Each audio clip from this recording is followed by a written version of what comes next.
Hello friends, welcome back to my channel. Episode की शुरुआत में येन जो होता है यंगनिन को अपने कमरे में ले आता है और डॉक्टर को लेने के लिए चला जाता है। वो उठकर बैठ जाती है। आगे हमें दिखाते हैं कि राजकुमार जो होता है योमान से मिलता है। मिस येन बहुत ही ज़्यादा नर्वस नज़र आ रही होती है और ये बात राजकुमार समझ जाता है। वो यूनफेंग को उन पर नज़र रखने के लिए बोल देता है। यांगनिंग बिल्कुल ठीक बैठी हुई होती है। येन डॉक्टर को लेकर आ जाता है तो वो बोलती है मुझे कुछ नहीं हुआ, मैं बिल्कुल ठीक हूँ, और वो वहाँ से चली जाती है। डॉक्टर यांगनिन को देखकर हैरान हो जाता है। आगे हमें दिखाते हैं कि येन जो होता है योमान से मिलने के लिए जाता है। योमान बोलती है आज तुम यहाँ पर क्या कर रहे हो। वो उसको पूछता है कि तुम राजकुमार से मिली थी। योमान उसे सब बताती है और बोलती है कि उस लड़की से दूर रहो क्योंकि वो राजकुमार की होने वाली पत्नी है। राजकुमार ने मुझे खुद ये बात बताई है। ये सुनने के बाद येन थोड़ा परेशान हो जाता है और सोच में पड़ जाता है आखिर ये सब कुछ क्या चल रहा है। अब हमें राजकुमार को दिखाते हैं। नाजी पूछता है कि आखिर आपके मन में क्या चल रहा है, आपने उसे ओपन चैनल कैसे दे दिया। ये सुनकर राजकुमार कहता है कि यही तो मेरी ट्रिक है, अब तुम देखते जाओ आगे आगे क्या होता है। आगे ये लोग फूड टेस्टिंग के लिए जाते हैं। यांगनिन जो होती है राजकुमार से कहती है कि हावियन अब उस पर यकीन करने लगा है। राजकुमार बोलता है तो तुम्हें अब एक थैली ढूंढनी है जिस पर एक फोनिक्स की तस्वीर है। यांगनिन पूछती है आखिर उसमें क्या है, या राजकुमार कहता है तुम्हें जितना बोला जाए बस उतना ही काम करो। आगे ये लोग खाना टेस्ट करने के लिए पहुंच जाते हैं। इनके सामने बहुत सारे खाने रखे जाते हैं। राजकुमार कहता है कोई एक ऐसी डिश नहीं हो सकती जो हमें हर बार नया स्वाद दे। यांगनिन जो होती है 5 तरह के सॉस ला के उन लोगों के सामने रख देती है और बोलती है जितनी बार इसमें डिप करके खाएंगे स्वाद अलग आएगा। जब राजकुमार उसे खाकर देखता है तो बोलता है ये तो सच में कमाल ही है। सब यांगनिन के इस आइडिया से बहुत ही ज़्यादा खुश हो जाते हैं। आगे सब लोग वहाँ से चले जाते हैं। उसके बाद दारू येन से पूछता है कि मुझे लगता है ये यूरे ही है, तो येन उसे सब कुछ बता देता है। इसके बाद ये लोग फैसला करते हैं कि हमें इसकी आइडेंटिटी को सही से पता लगाना ही पड़ेगा। सुमान भी सब सुन लेती है और वो बहुत ही ज़्यादा खुश नज़र आती है और कहती मुझे बहुत ज़्यादा खुशी है कि यूरे जिंदा है। आगे हमें दिखाते हैं कि ये लोग तीनों प्लान बना लेते हैं और यांगनिन को बिजी करने के लिए किचन की ड्यूटी दे देते हैं। आगे दारू जो है यांगनिन को अपने साथ ले जाता है और उसे खाना बनाने के लिए जो भी सामान चाहिए होता है वो सब दे रहा होता है। वो बोलती है कि यहाँ के रास्ते मुझे समझ नहीं आते तो मैं कैसे पता लग, क्योंकि हर जगह पहुँचना बहुत ही ज़्यादा मुश्किल होता है, काफ़ी ढूंढना पड़ता है मुझे। दारू से एक नक्शा बता देता है और कहता है कि इसमें सब रास्ते हैं तो तुम देख लो, तुम्हें सब मिल जाएगा। वो बोलते हैं कि तुम बहुत ही ज़्यादा अच्छे इंसान हो।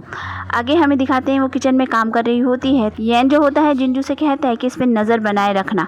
जब वो बाहर आता है तो दारू भी उसे मिल जाता है। वो दोनों बात कर ही रहे होते हैं तभी यांगनिन के सीने में दर्द हो रहा होता है और वो बाहर जाते हुए नज़र आती है। वो दोनों उसके पीछे चले जाते हैं। वो सीढ़ियों के पास जाकर गिर जाती है। येन उसकी मदद करने के लिए जाना चाहता था लेकिन दारू उसका हाथ पकड़ कर वहीं पर रोक लेता है और बोलता है कि देखो उसकी परछाई। जब वो लोग देखते हैं तो वो एक पेड़ की तरह होती है। ये देखकर वो दोनों वहीं खड़े हो जाते हैं। यांगनिन जल्दी से दवाई निकालती है तो एक गोली गिर जाती है, फिर वो दूसरी निकाल कर खा लेती है। येन को याद आता है कि ये तो वही दवाई है जो पिछली बार उसने खाई थी। अब वो थोड़ा ठीक महसूस करती है तो वहाँ से चली जाती है। ये दोनों फ़ौरन उस जगह पर पहुँचते हैं और सोचते हैं, लेकिन तभी नीचे पड़ी हुई दवाई उनको मिल जाती है।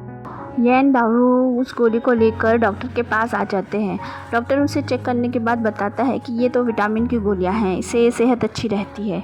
ये सुनकर येन उस गोली को लेता है और खुद खा लेता है। दारू और डॉक्टर उसे बोलते हैं कि ये क्या किया आपने। उसका दिल ज़ोर ज़ोर से धड़कने लगता है, फिर सब शांत हो जाता है। डॉक्टर जब येन को चेक करता है तो सब ठीक होता है। ये लोग सोच में पड़ जाते हैं आखिर ये सब क्या है। दारू कहता है कि जिस इंसान की परछाई पेड़ की हो, दवाई खाने के बाद वो गायब हो जाती है, तो ये क्या है। डॉक्टर बोलता है कि तब तो वो कोई शैतान ही होगा। ये सब सुनकर वो डॉक्टर से बोलता है फिर भी और पता करो। डॉक्टर कहता है ठीक है। वहीं आगे हमें दिखाते हैं कि ये जो होता है कुछ सोचता है और दूसरे दिन वो किचन के बाहर इंतज़ार कर रहा होता है।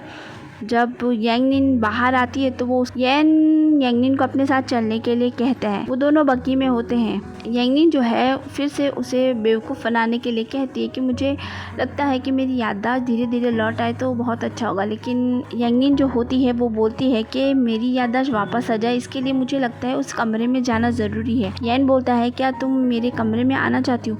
यांगनिन बोलती है कि मुझे वहाँ जाकर कुछ धुंधली धुंधली यादें आई थी, इस वजह से मैं चाहती हूँ कि मैं वहाँ जाऊँ और पूरा पता लगाऊँ।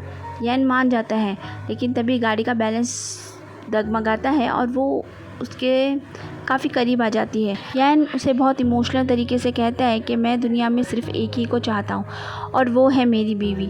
मैं उससे बहुत ही ज़्यादा मोहब्बत करता हूँ। यंगनिन सोचती है कि ये तो कितना अच्छा इंसान है, मुझे इसके साथ ऐसा करना अच्छा नहीं लग रहा, लेकिन क्या करूँ, मुझे करना होगा। वो उसके साथ कमरे में आ जाती है और कपड़ों को देखकर बहुत ही खुश होती है। वो बोलती है कि क्या मैं इन्हें पहनकर देख सकती हूँ, और वो उसे लगाकर देख रही होती है। यैन जो होता है यूरे के ख्यालों में खो जाता है और वो जाकर उसे गले लगा लेता है। यंगनिन बोलती है कि ये क्या कर रहे हो।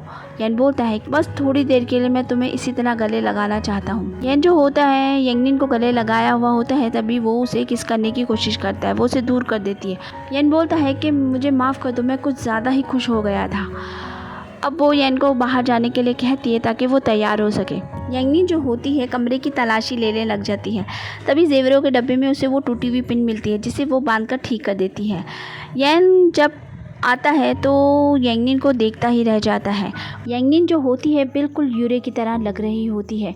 यंगनिन जो है उस हेयर पिन को लेके आती है और यैन को देती है और बोलती है कि ये टूटी हुई पेन मुझे मिली थी, मैंने इसे जोड़ दिया, अगर तुम्हें पसंद नहीं है तो तुम इसे खोल सकते हो। यैन बोलता है नहीं ऐसी कोई बात नहीं। वो अपने साथ डॉक्टर को भी लाया था। डॉक्टर यंगनिन की जांच करते हैं और बोलते हैं कि आपकी याददाश्त आ भी सकती है। ये सुनकर वो खुश हो जाते हैं और पूछते हैं कि कब तक आएगी। तो डॉक्टर बोलता है कि देखिए ये तो 2 ऑप्शन है। डॉक्टर बोलता है कि याददाश्त आने को तो कल भी आ सकती है, आज भी आ सकती है, लेकिन अगर नहीं आई तो कभी नहीं आएगी। डॉक्टर की बात सुनकर यंगनिन जो होती है उसके कहती है कि ये कैसा डॉक्टर है, इसको कुछ भी खुद समझ में आ रहा है क्या, और वो वहाँ से गुस्से में निकल जाती है। जिंजू भी यंगनिन को छोड़ने के लिए जाता है और रास्ते में वो बोलता है मैडम आप उन्हें गलत मत समझिए, वो आपकी बहुत ज़्यादा चिंता करते हैं इसीलिए वो ऐसा बोलते हैं, तो इस बारे में एक बार और सोच के ज़रूर देखना। राजकुमार खड़ा हुआ होता है तो डॉक्टर नाजी वहाँ पर आता है और बोलता है कि ये चाकू ठीक हो गया। ये देखकर राजकुमार बहुत ही ज़्यादा खुश हो जाता है। डॉक्टर नाजी ने अपनी पूरी ताकत लगा दी होती है, इसलिए वो बहुत ही ज़्यादा कमज़ोर नज़र आ रहा होता है। राजकुमार उसे बोलते हैं कि जाकर आराम करो। मिस जिन जो होती है अपनी नौकरी छोड़कर गांव चली जाती है। वो एक खत छोड़ जाती है। इस बात से यैन को काफ़ी हैरानी होती है। वो बोलता है ये अचानक कैसे। जब वो खत खोलकर पढ़ता है तो उसमें वही लिखा होता है कि वो जा रही हैं, लेकिन उस खत में एक अलग तरह की खुशबू आ रही होती है। आगे सीन में दिखाते हैं कि मिस जिन जो होती है वो मर चुकी होती है और राजकुमार बोलता है कि अच्छा हुआ ये मर गई, वैसे भी इसने मुझे बता दिया है कि वो कन्फेशन लेटर कहाँ पर है। राजकुमार अपने आदमियों को कह देता है कि इस बॉडी को ठिकाने लगा दो और ये किसी को ना मिले इस तरह छुपा देना। यैन जो होता है जिंजू से पूछता है कि तुमने पता लगाया जो मैंने कहा था। जिंजू बोलता है कि वो बुरी इंसान नहीं लगती है, मैंने पता लगाया, वो बिल्कुल ठीक है। यैन बोलता है कि तुम फिर भी उस पर नज़र बनाए रखना। आगे हमें यंगनिन को दिखाया जाता है जो यैन के कमरे में आ जाती है और कुछ तलाश कर रही होती है। यैन बाहर से देख लेता है, फिर वो एक्टिंग मारता है, आवाज़ कर अंदर जाते हैं। अंदर यंगनिन होती है और वो उसके लिए चाय लेकर आई हुई होती है। वो बोलती है कि मैं आपका इंतज़ार कर रही थी। यंगनिन जो होती है यैन को चाय पीने के लिए बोलती है और वो उसे फिर बातों ही बातों में उलझाने की कोशिश करती है। तो फ्रेंड्स वीडियो हो जाता है यहीं पे ख़त्म। अगर आपको पसंद आया है तो प्लीज़ चैनल को लाइक कीजिए, सब्सक्राइब कीजिए और मिलती हूँ नेक्स्ट वीडियो में, जल्दी ही लेकर आऊँगी।